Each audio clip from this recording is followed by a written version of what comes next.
cast for President and Vice President respectively in the national elections held on the 9th of May 2022, and by virtue thereof to proclaim Ferdinand Bongbong Romualdez Marcos Jr. as the duly elected President of the Republic of the Philippines, and Sara Zimmerman Duterte as the duly elected Vice President of the Republic of the Philippines.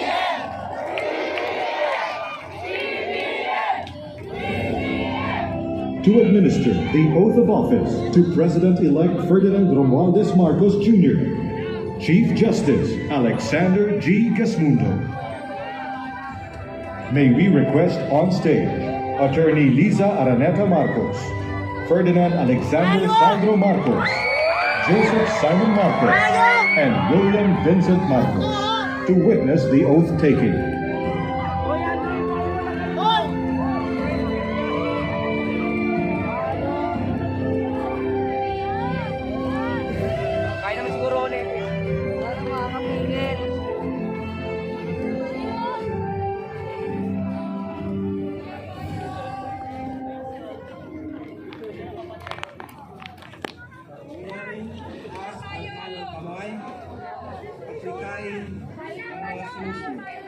Ako, si Ferdinand Romualdez Marcos Jr.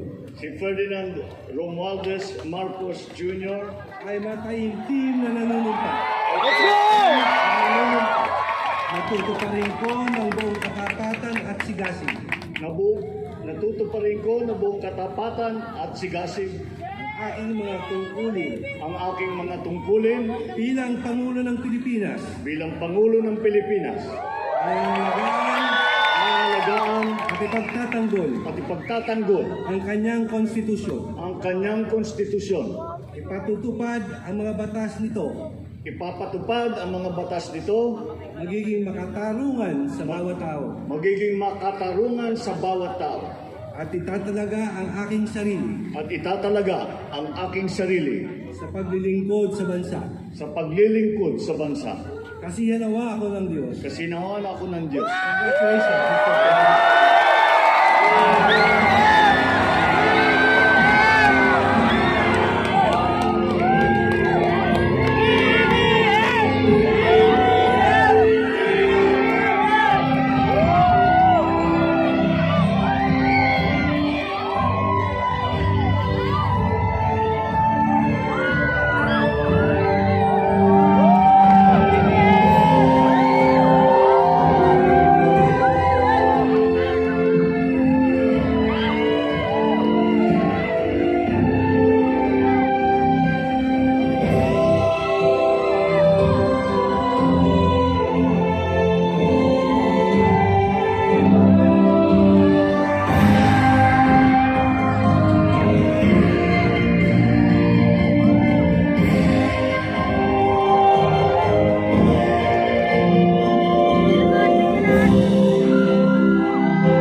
Excellencies, ladies and gentlemen, the President of the Republic of the Philippines, President Ferdinand Romualdez Marcos Jr.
His Excellency David Hurley, Governor General of Australia, and First Lady Linda Hurley, Their Excellencies, Special Envoys, and Heads of Delegations, His Excellency, Most Reverend Charles John Brown, and the esteemed members of the Diplomatic Corps, Vice President Sara Duterte,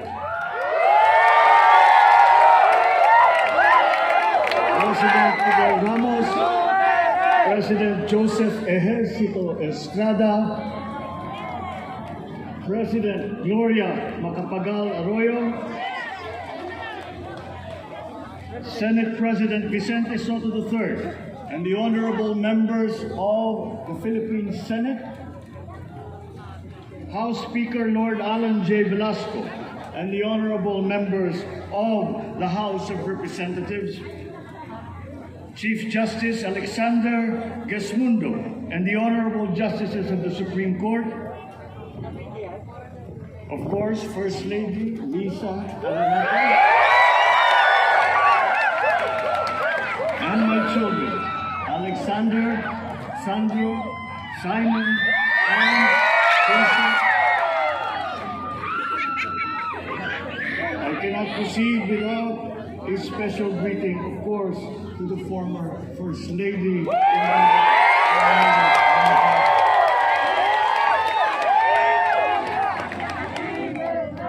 Other distinguished guests, ladies and gentlemen, my friends, ang aking minamahal na mga kababayan, magandang tanghali po sa inyong lahat. This is a historic moment for us all. I feel it deep within me. You, the people, have spoken, and it is resounding. When my call for unity started to resonate with you, it did so because it echoed your yearnings, mirrored your sentiments, and expressed your hopes for family, for country, and for a better future. That is why it reverberated and amplified as it did, to deliver the biggest electoral mandate in the history of Philippine democracy.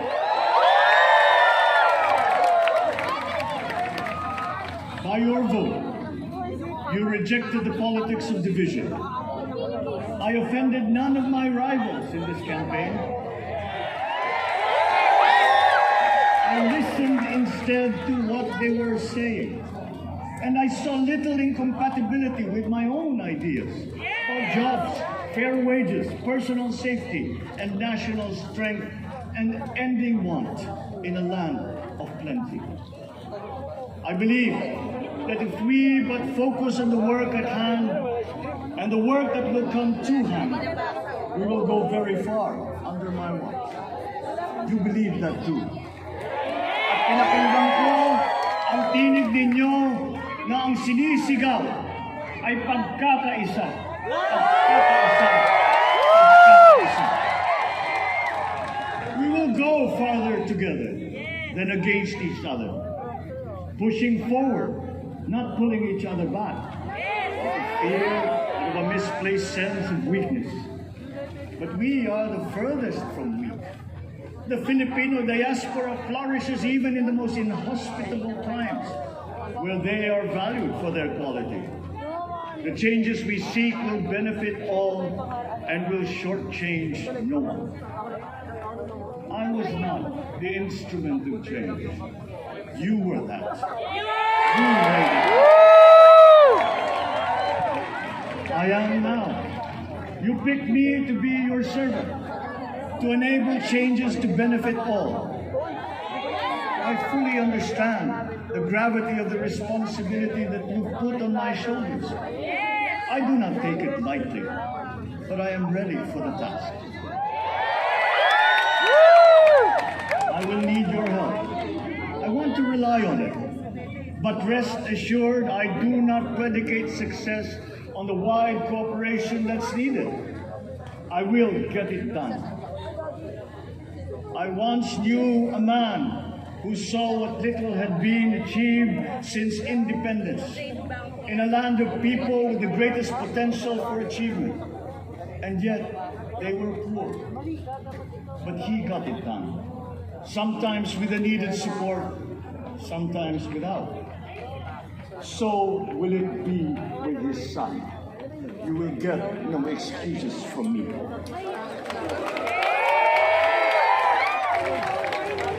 I am here not to talk about the past. I am here to tell you about our future. A future of sufficiency, even plenty, of readily available ways and means to get done what needs doing. By you, by me. We do not look back, but ahead. Up the road that we must take to a place better than the one we lost in the pandemic. Gains made and lost, opportunities missed, well-laid plans superseded by the pandemic. Indeed, ours was the fastest growing economy in ASEAN by ways now outdated. We shall be again by a radical change in the way the world must now work to recover what we have lost in that fire and move on from there. We face prospects of the spread of the war abroad, of which we are totally blameless. We seek friendship with all. But countries like ours will bear the brunt of it. And if the great powers draw the wrong lessons from the ongoing tragedy in Ukraine, the same dark prospect of conflict will spread to our part of the world. Yet, there is more out there. Like going forward by new ways of doing that the pandemic forced us to adopt. Stronger resilience, quicker adaptability. They are our best prevention. They are our best protection. Quiet reflection in a rough and tumble campaign of a breadth and intensity never experienced reveals some of them. Such as a willingness to listen despite the noise, the hesitation to quarrel over differences, and to never, ever give up hope of reconciliation. These gave me the peace to ponder deeper. There are hints of a road not taken that could get us out of here quicker, to something better, something less fragile. There is also what you, the people, did to cope. But this time, empowered by new techniques and more resources. You got by, getting some of what you needed with a massive government help. And for this, I thank my predecessor for the courage of his hard decisions. But there is a way to put more means and choices in your hands. I trust the Filipinos. Imagine how much more you'd achieve if government backstops instead of dictating your decisions. Always there to pick you up when you fall, giving what you need to get past a problem. Imagine if it invested in your self-empowerment to bring it closer to taking on whatever challenges come. Imagine a country that, in almost every sense, is you. Now imagine what you and government can achieve together. We did it in the pandemic. But again, I will not predicate my promise to you on your cooperation. You have your own lives to live, your work to do, and there too I will help. Government will get as much done alone without requiring more from you. That is what government and public officials are for. No excuses, just deliver. It was like that once upon a time. I did not talk much in this campaign. I did not bother to think of rebutting my rivals. Instead, I searched for promising approaches better than the usual solutions. I listened to you. I did not lecture you who has the biggest stake in our success. And the forthcoming State of the Nation will tell you exactly how we shall get this done. In this fresh chapter of our history, I extend my hand to all Filipinos. Come, let us put our shoulders to the wheel and give that wheel a faster turn to repair and to rebuild and to address challenges in new ways to provide what all Filipinos need, to be all that we can. We are here to repair a house divided, to make it whole, and to stand strong again in the Bayanihan way, expressive of our nature as Filipinos. We shall seek, not scorn dialogue. Listen respectfully to contrary views. Be open to suggestions coming from hard thinking and unsparing judgment. But always from us, Filipinos. We can trust no one else when it comes to what is best for us. Past history has often proven that. Solutions from outside divided us. None deepened our understanding. They were always at our expense. Never forget, we are Filipinos. One nation, one republic, indivisible. We resisted and never failed to defeat foreign attempts to break up our country in my father's watch.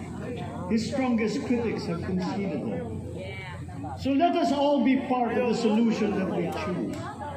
In that lies the power to get it done.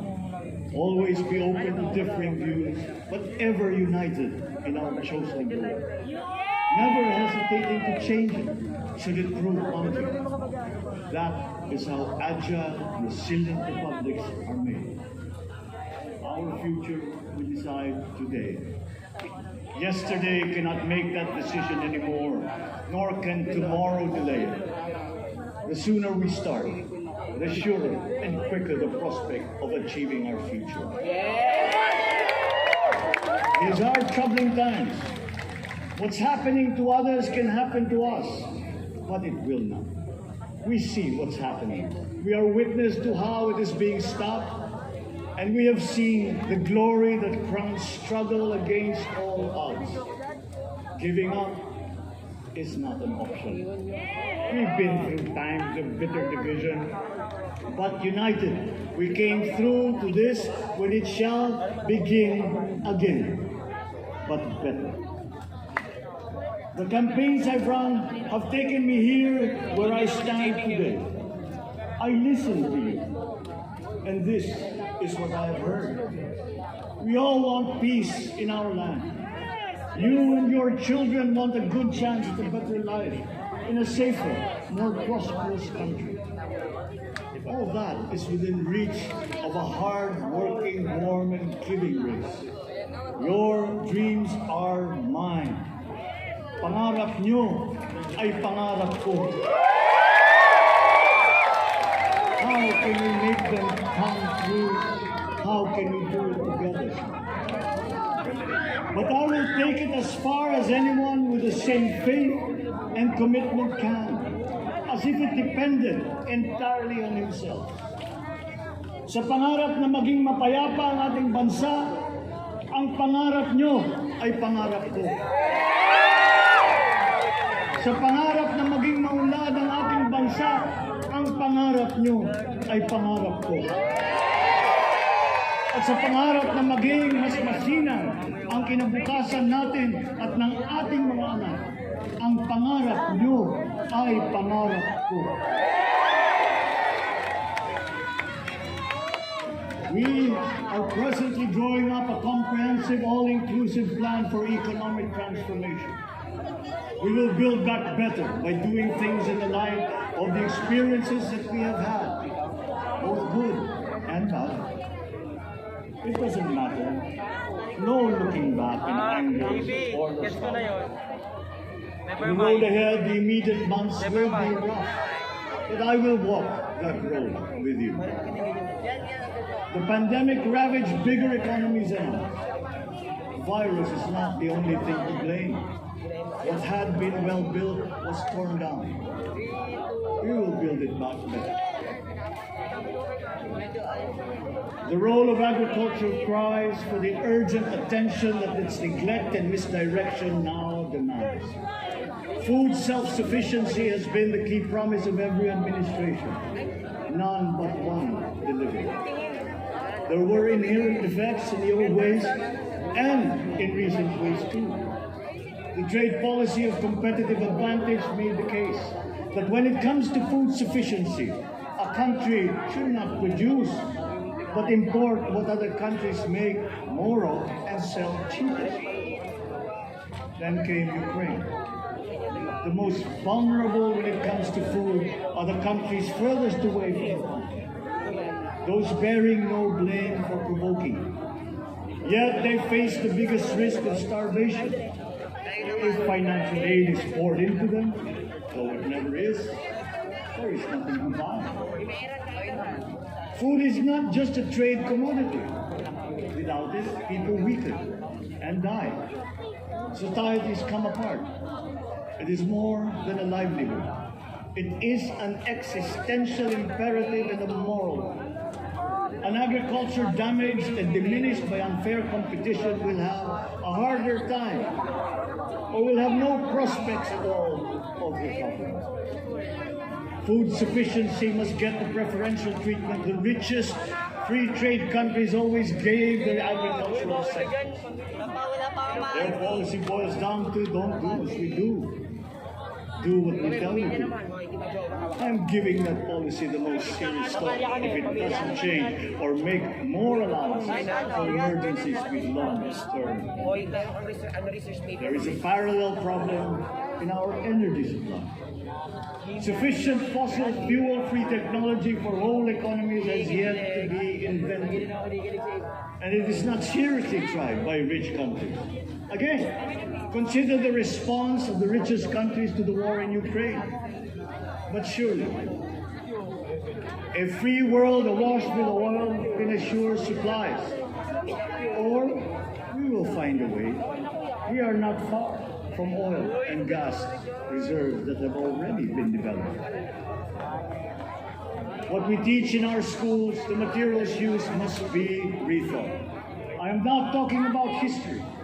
I I'm talking about the basics, the sciences, sharpening theoretical aptitude and imparting vocational skills, such as in the German example, alongside the national language, with equal emphasis and facility in a global language, which we have and lost. Let us give OFWs all the advantages we can for them to survive and to thrive. Our teachers from elementary up are heroes fighting ignorance with poor paper weapons. We are condemning the future of our race to menial occupations abroad. Then they are exploited by traffickers. Once we had an education system that prepared coming generations for more and better jobs. There is hope for a comeback. Vice President and soon-to-be Secretary of Education, Sara Duterte Carter, will fit that mission to the team. We won't be caught unprepared, under-equipped, and understaffed to fight the next pandemic. To start with, we never got over the pandemic of poor, if any, free public health. The last major upgrade of the public health system, exemplified by the resources poured into PGH, predates the current shambles by 3 generations. Our nurses are the best in the world.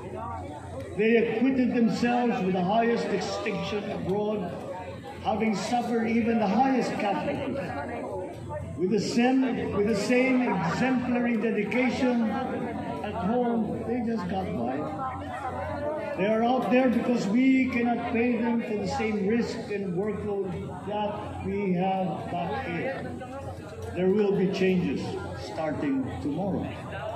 I am confident because I have an outlet in my cabinet. There were shortcomings in the COVID response. We will fix it, out in the open. No more secrets in public health. Remember, I speak from experience. I was among the first to get COVID. It was not a walk in the park. My father built more and better roads, produced more rice than all administrations before his. President Rodrigo Duterte built more and better than all the administrations succeeding my father. Much has been built, and so well, that the economic dogma of dispersing industry to develop the least likely places has been upturned. Development was brought to them. Investors are now setting up industries along the promising routes built. And yet, the potential of this country is not exhausted. Following these giant steps, we will continue to build. I will complete on schedule the projects that have been started. I'm not interested in taking credit. I want to build on success that's already happening. We will be presenting the public with a comprehensive infrastructure plan. 6 years could be just about enough time. No part of our country will be neglected. Progress will be made wherever there are Filipinos, so no investment is wasted. The recovery of Philippine tourism with its emphasis on accessing nature's beauty, I am sure will exceed expectations. And bigger is not always better, but there's something to be said for economies of scale. And yet the country invites investments in fast-rising industries with quick returns and inflicts irreparable damage for future generations. We have yet to see large-scale practical solutions to pollution, though some are beginning to emerge. But there are tried and proven new ways of mitigation.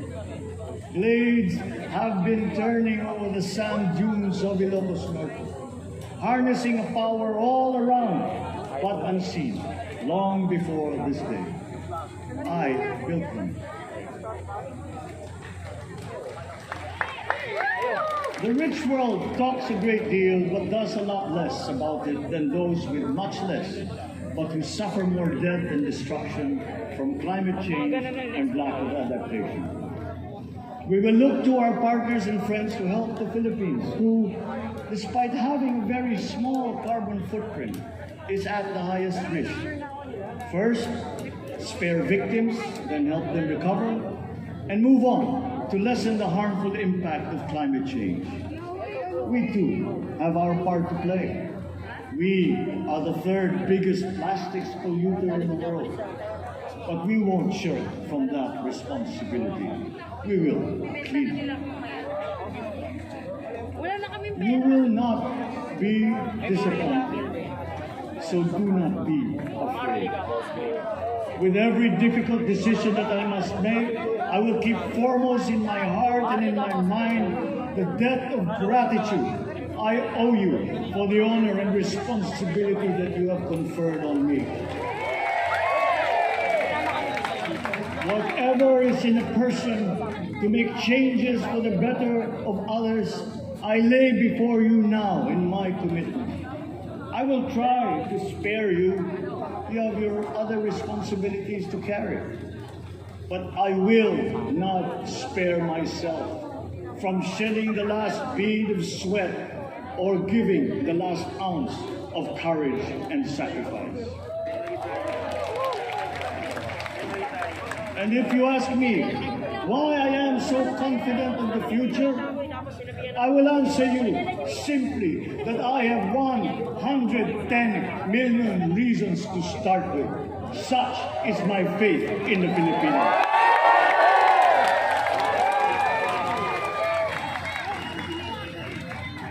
Believe, have hope. The sun also rises like it did today and as it will tomorrow. And as surely as that, we will achieve the country all Filipinos deserve. God bless the Philippines. God bless our work.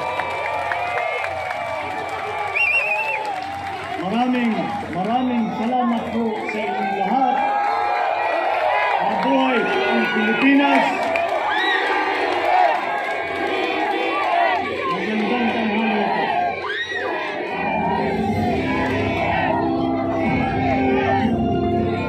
Excellencies, ladies and gentlemen, the President of the Republic of the Philippines, President Ferdinand Romualdez Marcos Jr.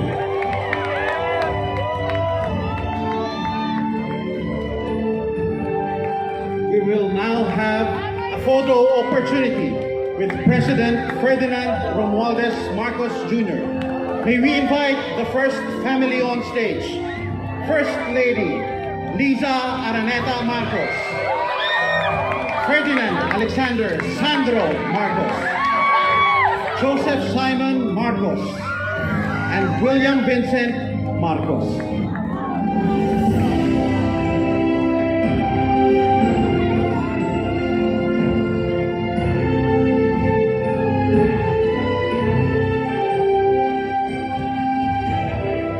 May we now request Vice President Sara Duterte to join the first family.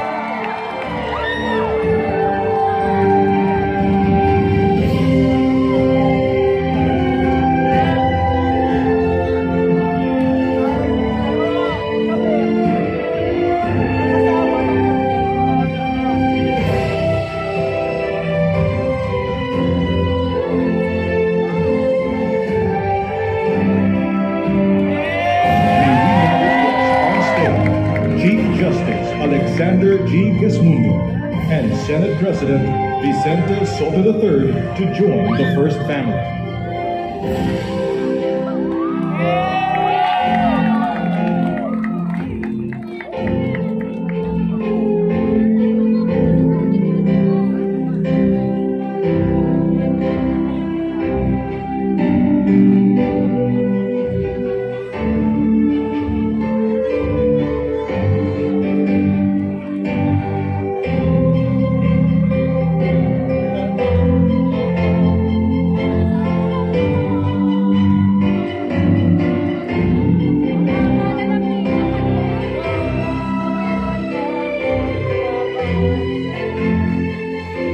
May we now request Madame Imelda R. Marcos, Senator Ivy Marcos, and Miss Irene Marcos Araneta to join the first family.